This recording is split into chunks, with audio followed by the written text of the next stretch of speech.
ज्ञानेश्वरी चिंतनामध्ये जेव्हा अंतःकरण स्थिर होत, बोधात येत, सहज बोधात येत, नाही तर ते देहात असत. अंतःकरण मन, जे मन अनादिकालापासून जडामध्ये रमलेलं आहे. जड म्हणजे जगत आणि देह, आणि देहाच्या संबंधित असलेलं अंतःकरण भगवंतापासून दूर आहे. आणि त्या दूर असलेल्या मनाला भगवंताच्या खऱ्या स्वरूपाशी मिलन करायचं, भेटायचंय. भगवंताला भेटणं म्हणजे सुखाची चित्तात गाठ बांधून घ्यायला. जी गाठ कधी सुटत नाही ती जीवाशिवाची गाठ असते. ती आधीच बांधलेली आहे, पण तुम्ही तिच्याकडे जात नाहीये. मुलीला मुलगा आधीच जन्मलेला असतो, पण माहित नसतो. पण जेव्हा त्याची ओळख होती तेव्हा ती मुलगी तिच्याकडे जाते. आधी नाही जाऊ शकत. तसं बुद्धी भगवंताकडं गुरुशिवाय जाऊ शकत नाही. जाते ती भगवंतापाशी राहणं, ती भगवंताकडे जाणं आणि भगवंताशी समर्पित होणं, ही भक्तीची परिसीमा म्हणजे ब्रह्मबुद्धी. नोकी देह बुद्धी, इथं पण बुद्धीच आहे आणि तिथं पण बुद्धीच आहे. ही देह बुद्धी आहे, दुःख भोगते, आणि ती आत्मबुद्धी आहे, सुखरूप होते. तिथे दुःख शिवत नाही, इथं सुख माहित नाही. देह बुद्धीला आत्मसुख भोगता येतं कदापि नाही. आत्मसुख भोगायचं असल, कृष्ण कृष्ण व्हायचं असल, आणि वेदाचं अंगणामध्ये बुद्धीला खेळायचं असल, तर साधूच्या संगतीचा आविष्कार म्हणजे बोधाची तलकधार बुद्धीला. साधूच्या बोधामध्ये मन पावन आणि स्थिर आणि ब्रह्मरूप होत, देवरूप नाही. कळतच नाही की देवरूप म्हणजे काय, ब्रह्मरूप म्हणजे काय, भ्रमरूप म्हणजे काय, वासना रूप म्हणजे काय, जगत रूप म्हणजे काय, काय कळतं का आपल्याला? वासनेतलं मन विटाळलेलं, जसं ती बाई कोपऱ्यातली देवाशी कशी जाऊ शकत नाही, तसं वासनेतली बुद्धी ब्रह्म होऊ शकत नाही. ठाम निश्चय या वेदाचा, न तुमचा न आमचा. तिथं अज्ञानाच्या खाईत पडलेलं मन, देहाच्या संबंधित असलेलं मन, विषयाच्या भोगात असलेलं मन, इंद्रियामध्ये विकार करत असलेलं अंतःकरण ईश्वरापासून कोसो कोसो लांब आहे. मग त्या लांब गेलेल्या मनाला साधू जवळ आणतात बोधानं, वेदानं, गीतेच्या शक्तीनं आणि साधूच्या कृपेनं ते मन, ते अंतर कमी करत दूर. मग जेव्हा तो बोध हृदयात नांदतो, तो वेदाचा असतो. महात्मा ब्रह्मवेत्ता असतो, आणि तो आपली संपत्ती साधकाला देत असतो, ती मोक्ष संपत्ती. बुद्धीला अधिकाराची स्थिती, हृदयाची उत्तम गती, त्याला म्हणतात मोक्ष स्थिती. हृदयाची बद्धता जाती, बुद्धीची घाण म्हणतात त्याला. घाण झालेला कपडा तुम्ही लगेच फेकून देता सकाळी, तेच घालता नाही. कपडा घाण चालत नाही, तर बुद्धी घाण देवाला चालती का? त्या उपाधीला तुमच्या खोट्या कपडा घाण नाही चालत. मग मन घाण चालतं का ईश्वराला? आणि जे घाण मन आलिंगन देतं का स्वरूपाला? घाण म्हणजे अंतःकरणात असलेला लाखो जन्मापासला भेद. भेदातून वासना उत्पन्न होती आणि देहामध्ये बुद्धी रोवल्या जाते. जगताला खरं म्हणते आणि स्वतःला बरं म्हणते. नाही का? मी छान आहे, मी हुशार आहे, माझ्यासारखी घरात मीच आहे. अभिमानच नाही. अभिमान ज्ञानाचा घ्या. अभिमान वेदाचा चाका. अभिमान संताचा. अभिमान ग्रंथाचा. आणि प्राण तुमचा संताचा. त्याला वा प्राण व्हा, तेव्हा तुम्ही स्वरूपात राहा. प्राण म्हणजे जीव. जीव बुद्धी चरणावर टाकावं लागते. त्याला म्हणतात शरणांगती. मी थोडस काही वाचते, ते वरवर बोलतात, तिथे डोकं सरकतं आमचं.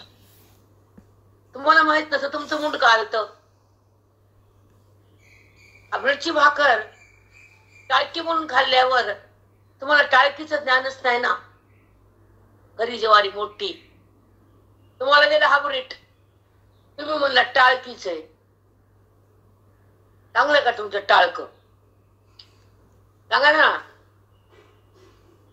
तस श्रीकृष्ण शरणां मम म्हणलं की मोक्ष आहे. मग सांग ना त्याचा अर्थ. शरणांगती कशी द्यायची? बुद्धीला चरणावर कसं ठेवायचं? अंतःकरणातलं अज्ञान कसं मारायचं? आणि स्वरूपाच्या घरात कसं थांबायचं? त्याला म्हणतात शरणम ममा. यहाँ बोला है, वैसा है, क्या है? क्या है? कुछ भी नहीं. शरणांगती कशी करायची सांग. मुंड घालच झालं का? शरण जाणं म्हणजे इंद्रियाचा संबंध मारून टाकणं, भोगाचा रस्ता बंद करणं, जगताची जाणीव समाप्त होणं, अनाज्ञानाला राख लावणं आणि मन पाक होणं. श्रीकृष्ण शरणम मामा.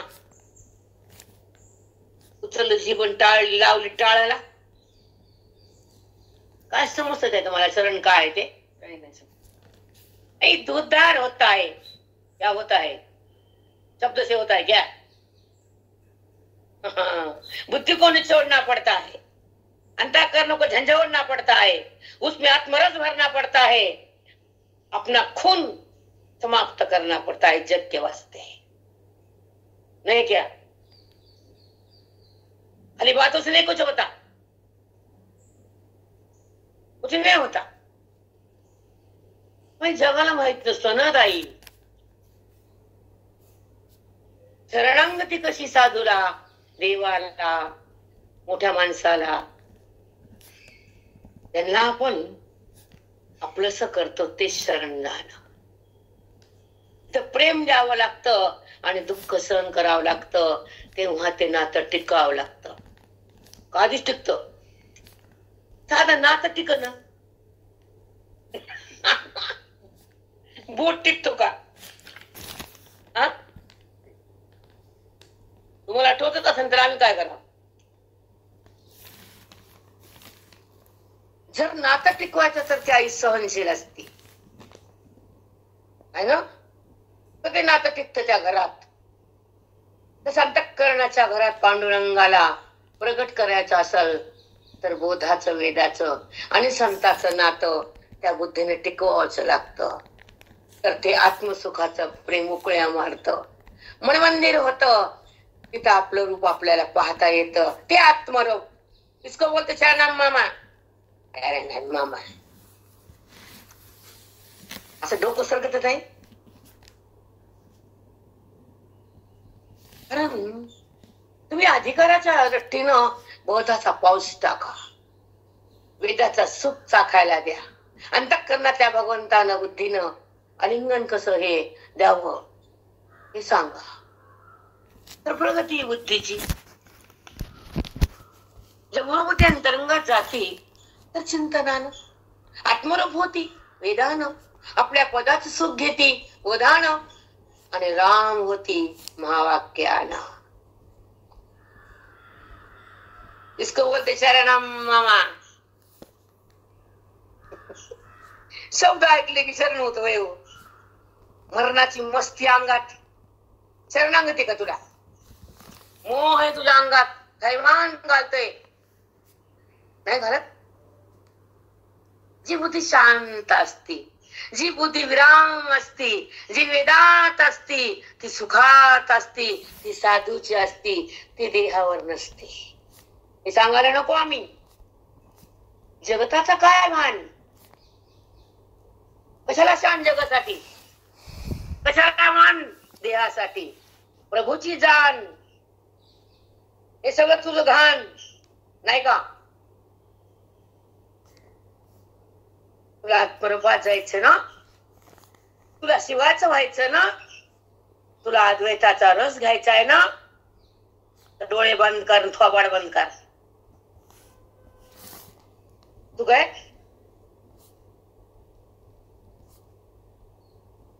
ज्या डोळ्याने जगत दाखवलं त्या डोळ्यामध्ये पांडुरंगाला बसवावं. मग पांडुरंग दिसतंय, मग मन हसतंय, अज्ञान नसतंय.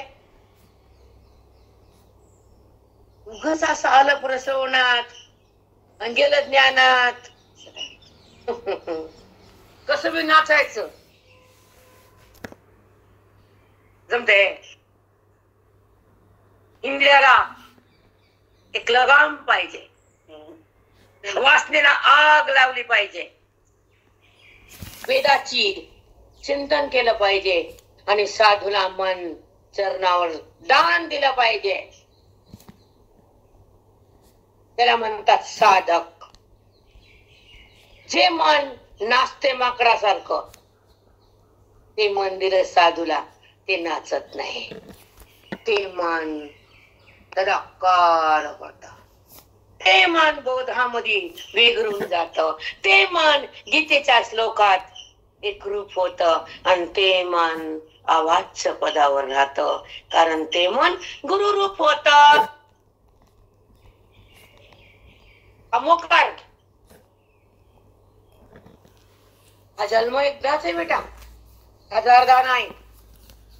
म्हणून मनाला लगाम द्या, बुद्धीला ताण द्या, अंतःकरणातला परमात्म्याचा सहवास घ्या. जगाचा नाही, जगात नाचायचं नाही, बिलकुल नाही. वेदामध्ये जगताला सत्ता नाही, देहभाव जमत नाही आणि आत्मारामातून बुद्धीने बाहेर यायचं नाही. इतकी व्याख्या नाही. कोणती साधना आहे? श्रवणाची साधना करतो तेवढा महान साधक आहेत आपण. धन्य धन्य हृदय असतं जे साधूचे गुण राहतात. धन्य धन्य अंतःकरण असतं ते हृदय भगवंताला पाहत. धन्य धन्य हा पिंड होतो तो श्रवणामध्ये स्वतःला ते पिंड विघरून जातो. कारण ते वेदाच्या लहरीत असतो आणि सुखाच्या सागरात हा पिंड ब्रह्मांडात व्यापक होतो. ज्ञानानं जगताची घाण. तुम्ही कोण आहे तर कशासाठी आलात आणि तुम्ही काय करताय याचं भान ठेवा. बुद्धीला आलिंगन द्यायचंय ईश्वराशी तर तिला पास करा, नापास नाही.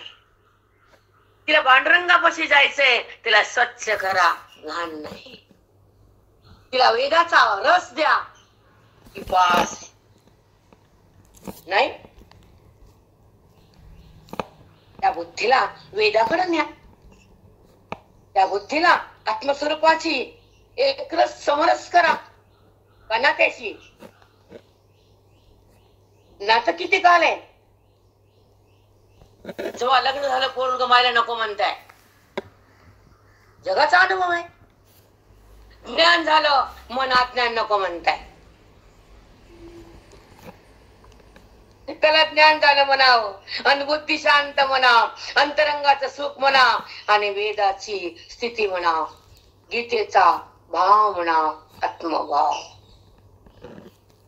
गीतेचा प्रसाद म्हणजे आत्मभाव, बोधाची रास म्हणजे ब्रह्मभाव आणि साधूचा संग म्हणजे त्या ठिकाणी आनंदाची स्थिती म्हणा. केवळ आनंद भोगावा, व्यवहारात नाही यायचं. हा जन्म वासनेला जाळण्यासाठी, हा जन्म वेदाचं सुख घेण्यासाठी आहे, हा देह बाद करण्यासाठी आहे आणि हे मन ईश्वराला समर्पित करण्यासाठी आहे. नाचण्यासाठी नाही, धिंगाणा करण्यासाठी.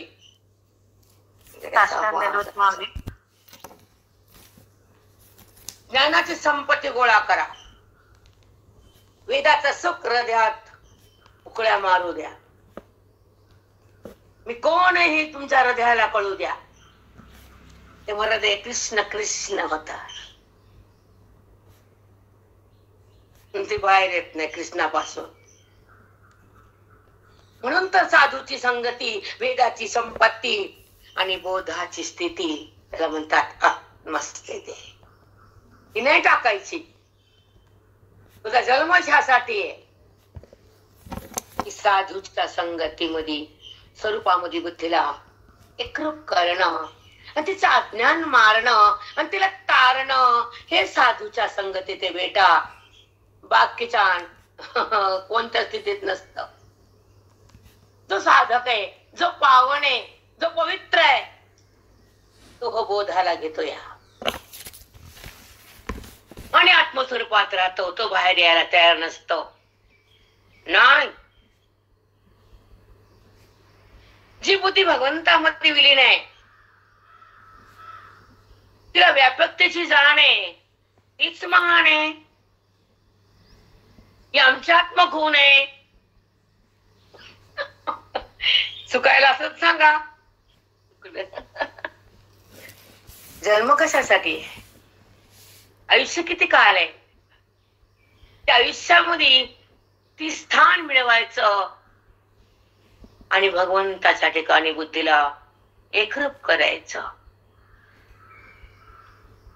जगताचा संबंध नको आणि ह्याचा बुद्धीला स्पर्श नको. वेदाचा उत्कर्ष म्हणजे ज्ञान, हे द्यायचं तिला. नको हे जगतात येणं आणि जाणं आणि जगताला पाहणं, हे साधकाचं वर्तन नाहीये.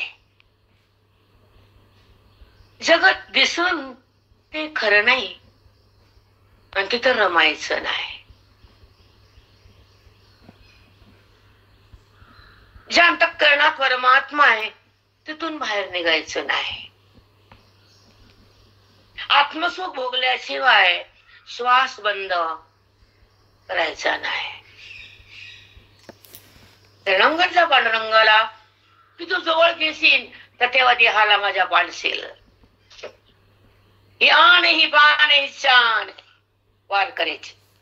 संसारिकाचे नाही, ते मडक कुणीकडे गंगाळातून फुटून जात. गडगड गडगड गडगड गडगड गेलं कुठे बिगसरत फुटलं. पण साधक पांडुरंगापाशी जातात कारण तो आत आहे. त्याचा स्पर्श भोगतात, तो आत्मरूप आहे. त्याचा आदर्श घेतात, तो वेद रूपानं समोर आहे. त्या पांडुरंगाचं सुख जे अंतःकरण भोगतय तो जीव पांडुरंग होत आहे. म्हणून थोडी चव घ्या ज्ञानाची, बेचव राहू नका. ज्ञानाची चव कुणाला मिळते? साधकाला. ज्ञानाची चव म्हणजे आनंदाची स्थिती आणि मोक्षाची प्राप्ती. तिथं एकमेव अद्वैत स्थिती असती. त्या ठिकाणी मन आणि ईश्वर एकत्र असतात. देह आणि बुद्धी नाही. बुद्धी आणि देह म्हणजे द्वैत आणि बुद्धीचा बाद म्हणजे अद्वैत. कळतंय काय? कुठं समजतंय?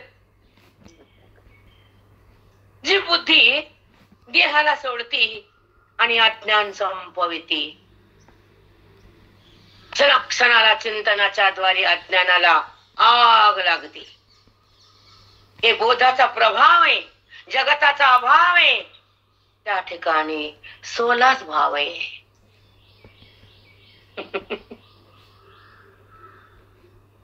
हे आपलं आयुष्याचं धन आहे बेटा.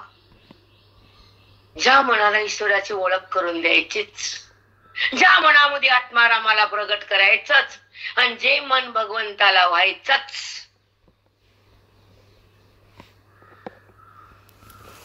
समजायला हवं की मनामध्ये संसार ठेवायचा, की मनामध्ये सुख दुःख ठेवायचे, की मनामध्ये जगत भाव ठेवायचा, की मनामध्ये आत्मभाव जागा करायचा, हे तुम्ही ठरवायचं. आणि मनाला आत्मरूप करायचं आणि साधूला माझं म्हणायचं. तो माझ्या उद्धारासाठी आहे, त्याची भेट माझ्या मुक्तीसाठी आहे, त्याचं ज्ञान सुखाच्या संपत्तीसाठी आहे. म्हणून साधूची भेट आहे. हा बेटा, साधू का मिळतात? श्रवणकार हृदयाला कळतं, कारण ते हृदय ब्रह्म होत.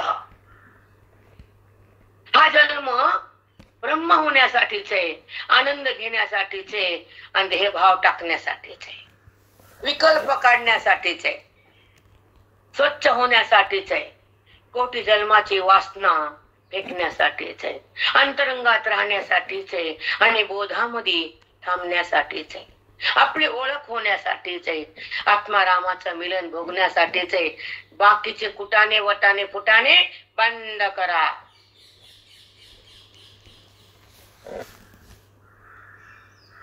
रामकृष्ण. जन्म व्यर्थ जातो.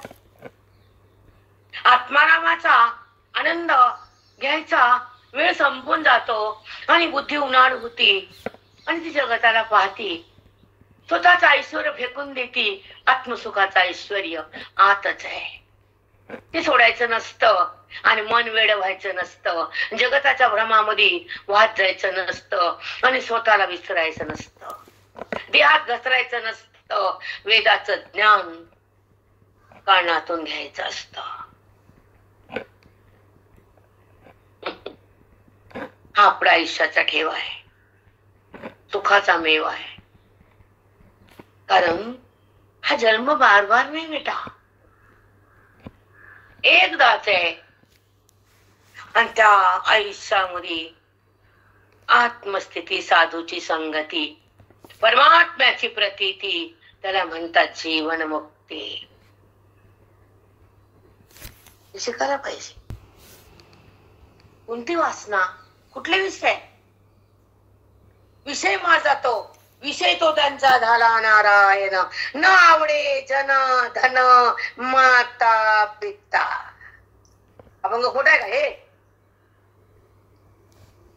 विषय तो त्यांचा झाला नारायण. न आवडे जन धन माता पिता. याचा घरी बसून विचार करा घंटा 2 घंटे, म्हणजे कळल अभंग काय सांगतो, आणि तुम्ही कुठं डुलतात. समजून घ्या ना स्वतःला, आपण कोणत्या स्थितीत राहतो, आपण काय हे करतो, आणि बुद्धी कुणाला धरती, तिला काय आवडतं विचार करा. ती चिंतनातून ती बाहेर का येते, देहाला का धारण करते, आणि खोट्या मुदी का जगते, आणि खऱ्याला का बाजूला करते विचार करा. ती खोट्याला का धारण करते, म्हणजे देहाला. ती इंद्रियाकडे का जाते, विषय भोगायला. कारण वासनेचा आरंभ आहे, आणि महाग ज्ञान आहे, मना शांत आहे, इंद्रियात विकार आहे, समोर जगत आहे, वासनेचा पूर आहे, आणि तिथे बुद्धीला अंधार आहे. अंधारातून जात नाही ईश्वराकडं, मग ती जाते विषयाकडं, मग वासनेकडं, आणि मग त्या खोट्या सुखाकडं. इंद्रिय खोट्या सुखाकडे नेतात आणि संत खरं सुख देतात, म्हणून त्याला वेदाचा आरसा म्हणतात. बरोबर आहे. जीवन उज्ज्वल करा.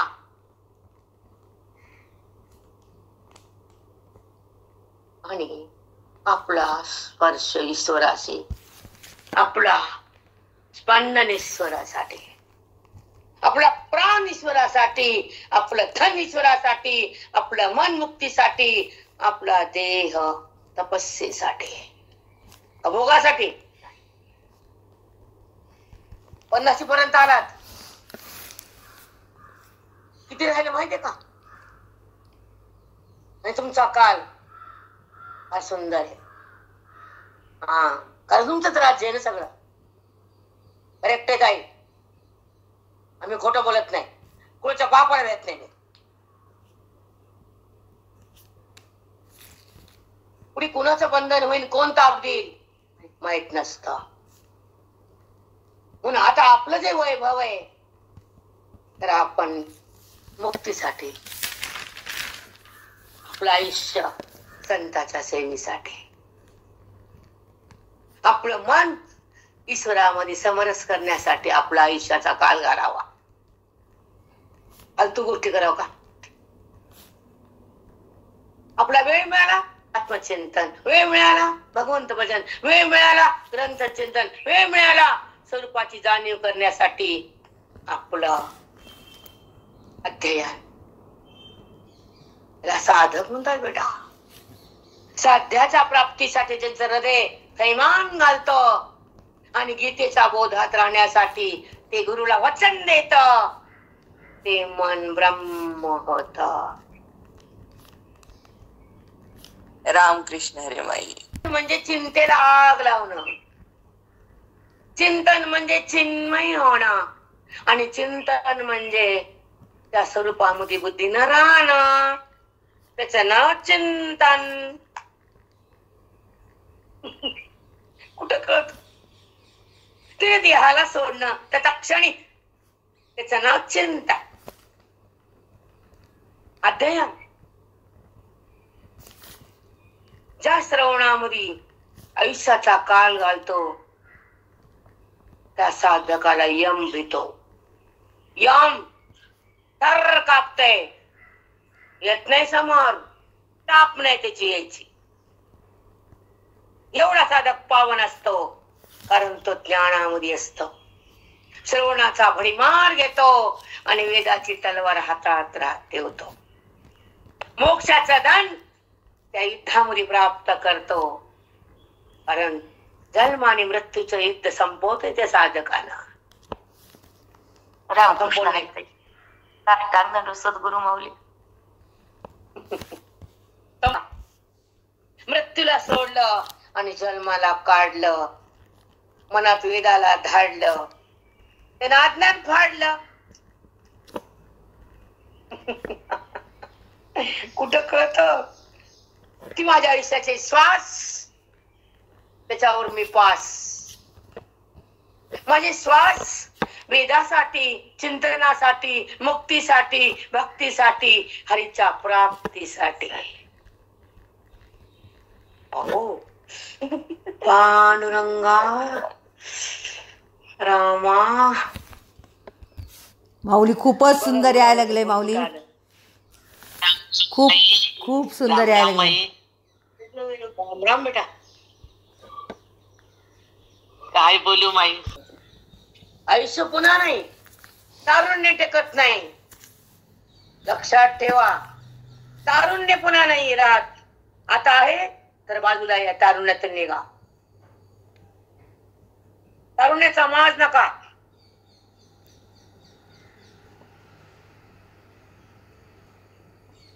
किती काळ आहे तारुण्य? हा नाही बेटा. जे दृश्य दिसून नाही, जो अदृश्य वसून दृश्य नाही, हा सिद्धांत ज्याला कळतो तो महात्मा होतो. पण दृश्याच्या सोबत राहणं, देहाला पाहणं हे जगणं नाही ना. दृश्य नाहीच आहे, दृश्य तो बनलाय विवर्त. त्याच्यात त्याचं अधिष्ठान आहे. कुठं दृश्य आहे? जर माती काढली तर मडक नाही, जर भगवंत जगतातून काढला तर जगत नाही. आत आत्मा नसला तर हा देह नाही. मग देह माझा नाही आणि देहाशी संबंध ठेवायचा नाही आणि देह बुद्धीचा त्याग केल्याशिवाय थांबायचं नाही. देह बुद्धीचा परित्याग म्हणजे आत्मभावाला सुरुवात. समजते का भाषा? गरज बी नाही ना कुणाला यायची. मी म्हणते माझं ना तुम्हाला आजी म्हण काय रे तुझी लाईफ कुठे वाढायची? मी म्हणलं ना वाढली साई. मला काय गरज जगताच्या भूताची, असल्या सैराट लोकांची मला गरज नाही. कुणी लाईक करेल. मोक्षाचं सुख वाटणार कोण आहे ताई? त्यांचे भाव बघा चेहऱ्याचे, त्यांचा आदर्श बघा घराचा. बघासारखं ना घर ते. खूप आनंद झाला त्यांना भेटून. मला खूप आनंद. काय सून ते, काय घर, काय विचार, काय आचार त्यांचे. अप्पा श्वास घेतो तर विश्वास ईश्वरावर आहे ना. श्वास घेतो तर विश्वास संसारावर नाही. कधी घात कधी संसार माहित नाही, कधी जगत शेंडीला धरून बुडविल माहित नाही.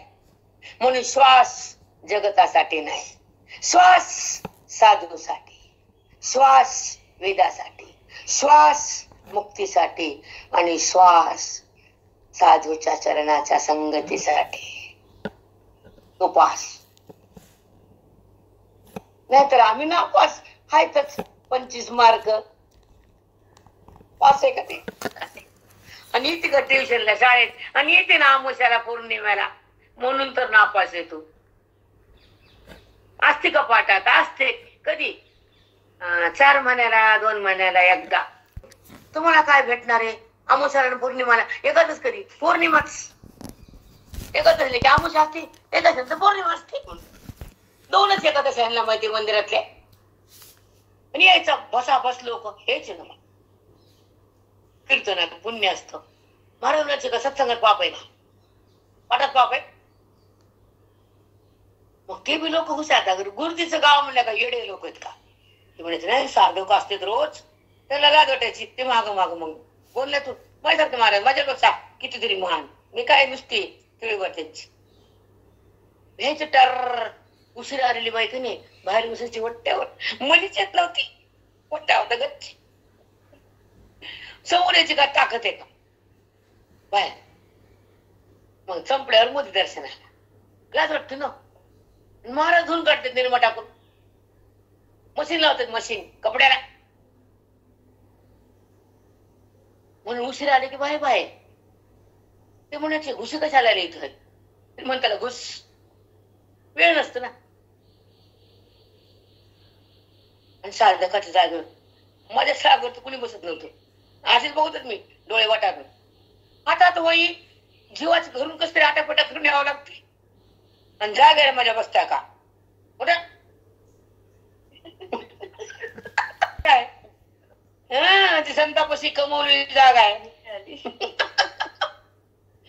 बायकांचे बसा बस तुमची जागा आहे म्हणायच्या. कारण ते कमवलेलं धान्य ताई फुकट आलेलं नाही. त्या जागा तपस्यासाठी जागा धरतो. शेवट पर्याय करतो. म्हणजे बुद्धीने जागा भगवंताची घ्यावी हे सांगायचं मला. माझ्या बसण्याचं गेलं खड्ड्यात. बुद्धीने जागा घ्यावी भगवंताच्या पायापाशी. भक्ती म्हणाव आणि बुद्धीने ब्रह्मभाव मुक्ती म्हणाव आणि साधूच्या संगतीत राहाव. त्याला जीवन जगणं म्हणाव. केवळ सुख देतात आणि दुःख समाप्त करतात. बुद्धीला भ्रमातून तोडतात आणि मन ईश्वराला जोडतात. त्याला साधू म्हणतात.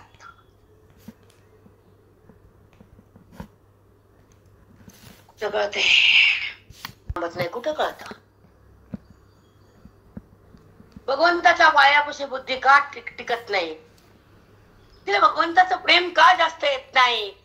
ती बोधात का भिजत नाही? तिचं अज्ञान का शिजत नाही? ती राम का होत नाही, ते स्वरूपामध्ये का राहत नाही, ती देहातून निघत नाही म्हणून.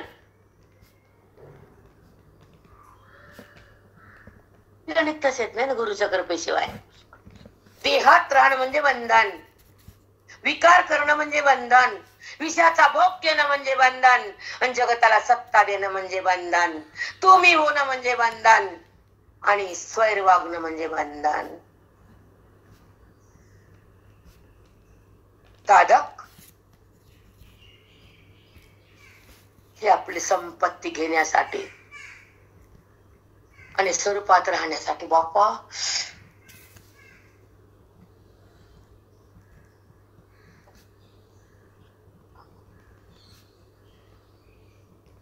एक एक फूल गळायला द्या. टक टक टक. साधक काय करतो? संताला प्रेम करतो, ग्रंथाचं ज्ञान घेतो, अज्ञानाचं ग्रंथ धुतो आणि ईश्वरालाच पाहतो. बुद्धीना डोळ्यानं नाही, त्या खोकड्यानं नाही, बुद्धिरूपी डोळ्यानं साधक भगवंताला पाहतो आणि तिथंच जातो. मग देहावर तर नसतो देहावर, देहात असतो. तो देही असतो, देहाचा नसतो. तो साधक पास होतो, नापास नाही. तो देहात आहे, देहाचा नाही. मी तुमच्या घरात आहे, या घराची नाही. काय संबंध घराचा? मध्ये माझं घर आहे का तुमचा? पण प्रेम माझा या घरातला, हक्क आहे माझा, म्हणून तर पांडुरंगाने पाठवलं. अरे का कुठे आहे? ज्या आयुष्यात आणि ज्या साधनेत आणि ज्या बुद्धीत ईश्वराचं प्रेम नाही, स्वरूपाची ओळख नाही, अद्वैताचा साक्षात्कार नाही, वेदाचा चमत्कार नाही, गीतेचा बोध नाही, तो देह कामाचा नाही. नाही कामाचा, बिनकामाचा देह. जसं वस्त्र फाटलं, आपण फरशीला पुसायला कामे करतो आणि त्याला पायानं पुसतो, तसं तुम्हाला यम पुसतो पुन्हा. मग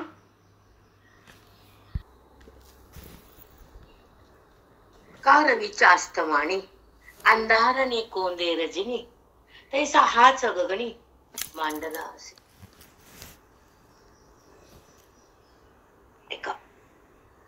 का रवीच्या अस्तमानी सूर्याचा अस्त होतो, अंधार तयार होतो, सूर्यप्रकाश कुठे?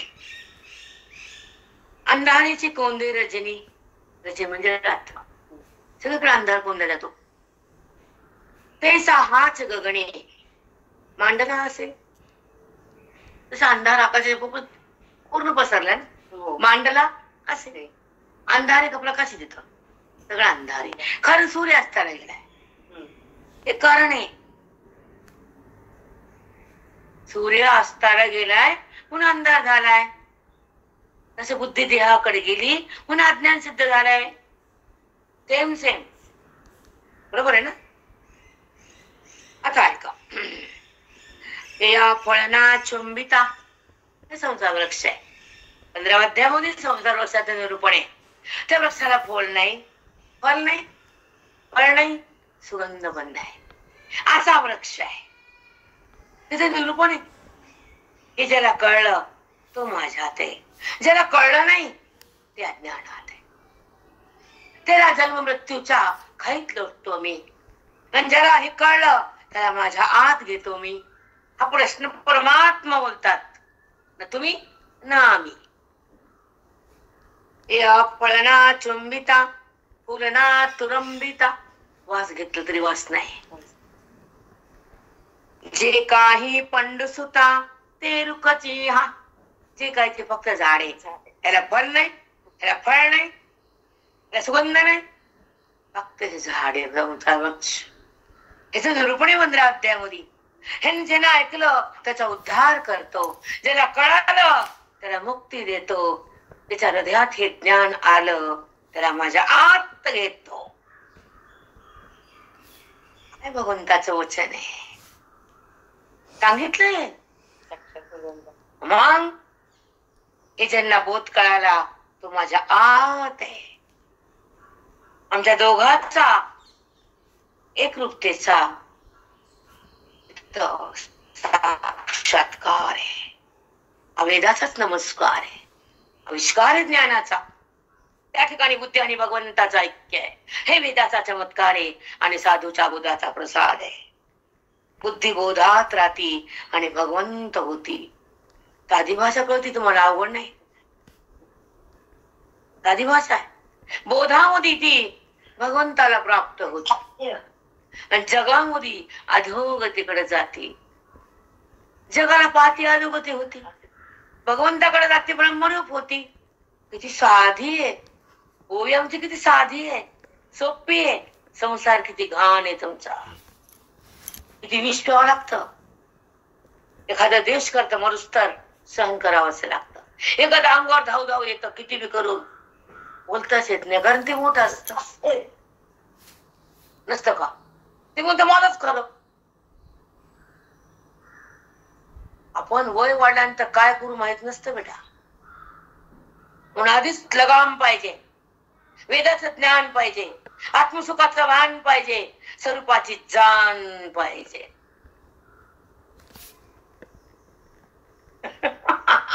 म्हणजे पुढचं वय बिघडत नाही, मन कुठं शिजत नाही, कुणीकडे धावत नाही आणि देहाला बघत नाही. ते मन रान झालं, संभली भानभान दिलं ते खातन जास्त शांत पडून राहत. त्या ज्ञानी म्हणा कुणाला पण नाही. त्या खून आहेत ज्ञानी महात्म्याचा खुणा आहेत. आत्मसुखाच्या भोगात हा संसाराचा परित्याग असतो. विषयाचा भोग कुठं असतो? बाबा आपल्या भूमिकेत असतो. न त्याला व्यवहार, न चौकट, न नियम, काहीच नसेल, काहीच नसत. आमच्या महाराज जेवण मी वाढलेले, मी ताट लावून खाल्लेलं आहे. 4 पाट टाकायचे महाराज. मला हात लावतो तुमच्या प्रकारात. इथे बस ना बसायची भीती. माझ्या 1 पाट, मला 1 पाट, त्यांना 1 पाट. तेव्हा बसायचो. अंग चांग लहान होतो, शरीर एवढं नव्हतं. वाटा बसायची मांडीवर वाढून द्यायची. आता एवढं पुरतं का तुला? पहिल्यांदा शब्द आता पुरतं तुला? हो. आम्ही डाव्या हाताने घेत नाही. हो. काय बी होत. मान वरीकडे ताकद नव्हती. पुरतं तुला एवढं लागत नाही का? नाही लागत महाराज. सगळ्याला वाढला, हात धुतले, आम्ही तिघ बसायचं. जेव आता. एक प्रसंग असा आला, पुरणपोळी होती, मोठ्या मोठ्या पोळ्या करायच्या. त्याचा घट्ट तो समोर आमटी, चव, सगळं शिस्तच वाढून द्यायची. दूध. मी म्हणलं देवाला जायच ना, घास डोळ्यात पाणी चढलं. मी म्हणलं बापाला बघून ताट टाकून पळायचो आम्ही. आणि बरोबर मग बाप माझा बाजूला बसून खाऊ घालायला. गाई जायच ना, डोळ्यात पाणी यायला, आठवण आली बापाची आपल्या आपल्या. भिवून पळायचं आम्ही. ताट बघ, बापाला बघितलं तर ताट टाकून बाहेर जायचं निघून. इतकी भीती. आणि बरोबर मग बाप भेटला आणि पाटा बसून खाऊ घालायला. देवा म्हणला, छातीत असे धड धड धड घासत आहे ना खाली. काय झालं ग? काय नाही, काय नाही. काय जेवण का झाली? आठवण आली ना, पळून जायची. भीती वाटायची. आणि महात्मा जीव घालायला परब्रह्मच्या गाचं खाली आलं आणि जीव घालायला मला. इतकं हृदयात वाटत होतं, असं हृदय कंप करत होत. काय भाग्य मला संत खाऊ घालायला. असं हृदयात होत. काय झालं ग? जेवण छाया नाही. जेवायला जेवण प्रसंग संत भाग्य आहे देवाच. समोर बसून, पाठावर बसून थाट असा देव देतो बघा. काहीतरी पुण्य असेल ना, म्हणून समोर दार लावून टाकायचं. ऐका पुढचं सांगून पण सांगते. माझी मैत्रीण पाटलाची त्याच वाढत राहत होती. घर गेल्यानंतर त्या बघायच्या मला आत नेलेलं स्वयंपाकघरात दार लावलेलं. महाराज उघड दार टाकून जेवत नव्हते. त्यांचे नियम होते काहीतरी, त्याच्या मागे शास्त्र असतं. त्या सारखं मी त्यांच्याकडे खायची जायची किचन मध्ये. त्या म्हणायचं ठीक आहे, त्यांना आमचं पाणी जमत नाही, सवड आहे, कमटीत आम्ही पाठी नाही. चालतं जायबाई, पण मला बाजूला बसून पण ताट देत नाहीत महाराज. तुम्हाला कस काय? मला माहित नाही. त्या खाली जातात, त्यांचं खाली घर, महाराजांचं वरी घर. इकडे आहे ना, मला बोलायचंय का? मला कधी जीव घालत नाही असं बाजूला बसून. लांब तरी बसवा ना मला. काही तुम्हाला माहिती आहे त्यांच्या किचन मध्ये दुसऱ्या जातीला एंट्री का? त्याला जाणून मला कमट्याचं या म्हणलं. शांत झाली ती बाई. त्याला मग कमट्याचा पाहिजे म्हणलं तर मांडी बसून खाऊ घालतात म्हणलं. त्याने सीमा ओलांडली म्हणलं कधी माझ्या महात्म्यानं. हे समजून घ्या. आणि मग प्रश्न मला पुन्हा करू नका म्हणला. माझ्या महात्म्याची चूक मला खपत नव्हती, कदापि नाही. ती चुकतच नव्हती ना. तुम्ही चूक काढत होता. तुम्ही वयस शिकवलात या, मग पंक्तीला बसा, तोपर्यंत नाही. बरोबर म्हणल्या त्या. मला शंका देऊन मला पण तिथे आवडतं, त्यांच्या हातातलं खावडतं. तुला कोण बाई बहुत खातात ना, पण आता पुन्हा असं मला बोलायचं नाही म्हटलं. माझ्या महात्म्याची चूक नाही काढायची, कधीच नाही. खरं चुकतच नाही. बरोबर ओलांडायची नसते धर्माची, हे कळावं सगळ्यांना म्हणून बोलले, बाकी काही नाही. मूळ आहे परी उन्मळीला नव्हे, येणे होय शाळंग वडुगा. हा ऊर्ध मूळ. ऊर्ध म्हणजे वरी, याची मुळ वरी येत, माझ्या खाली. परी उन्मळीला नव्हे, हा उपटून टाकलेला नाहीये. उपटेला म्हणायची मुळे म्हणे नाही, याचे सहज मुळ वरी येत. आणि तुमचं झाड उपटल्यावर मुळ वरी येत. ते समोर सुंदर आहे. हा उन्मळीला नव्हे, ह्याला उलटून उपटून वरी गेलं नाही, ह्याच्या मुळ्याच वरी येते. कारण ब्रह्म वरी आणि त्या स्वरूपातून जगताची उत्पत्ती आहे, म्हणून ब्रह्ममुळे जगत आला.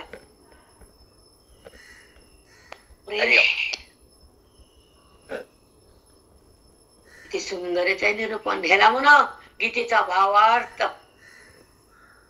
कळत ताई, 2-4 वाक्य आले की डुलतो माणूस आणि आलो तो गाभाऱ्यात जा ना गीतेच्या, पावसात या बोधाच्या.